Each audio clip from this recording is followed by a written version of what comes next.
Comment effectuer un PDF de compression une fois que j'ai fini de monter ma maquette?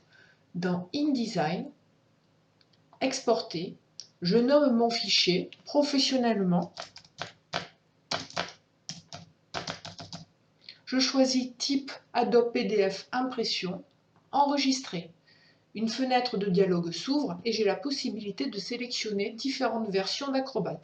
En fonction des années, la société Adobe a créé des logiciels qui interpréteront les données de façon différente.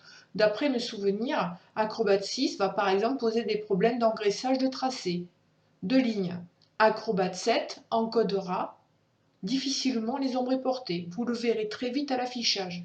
Mais je sais par expérience qu'Acrobat 4 avale tout, il ne pose aucun problème. Néanmoins, comme notre maquette ne pose aucun souci, j'ai décidé de laisser par défaut Acrobat 5. Compression. Comme ma maquette est destinée à l'impression, dans la rubrique Images de couleur, je sélectionne sans compression, car je ne veux pas réduire le nombre de pixels qui constituent l'ensemble des formes et des couleurs de mon fichier. Je ne veux donc aucune compression. Je n'ai pas d'image en niveau de gris, ni d'image monochrome.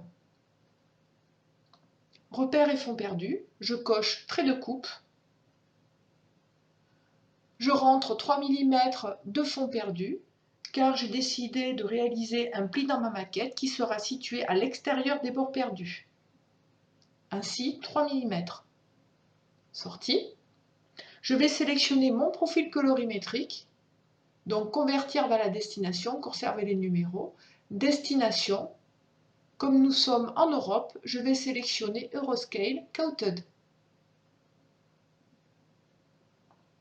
Il s'agit ici de nommer un profil colorimétrique, de le sélectionner, c'est-à-dire un protocole d'encodage de couleurs. Il est intégré par défaut ici dans Acrobat, mais il ne l'est pas dans les logiciels de création. Vous devrez le charger. Vous le demanderez à votre imprimeur, il vous le donnera. Il s'agit d'un petit fichier que vous chargerez selon ses conseils. N'hésitez pas à le lui demander. Il permettra au logiciel de création que vous utilisez d'encoder la couleur de la même façon qu'elle sera sur la machine professionnelle de l'imprimeur et vous serez assuré du résultat. Exporter. Voilà. Ainsi, pour réaliser un PDF d'impression, 3 points sont à gérer. La compression des images, le paramétrage des repères et fonds perdus, puis sélectionner le profil colorimétrique Euroscale Coated.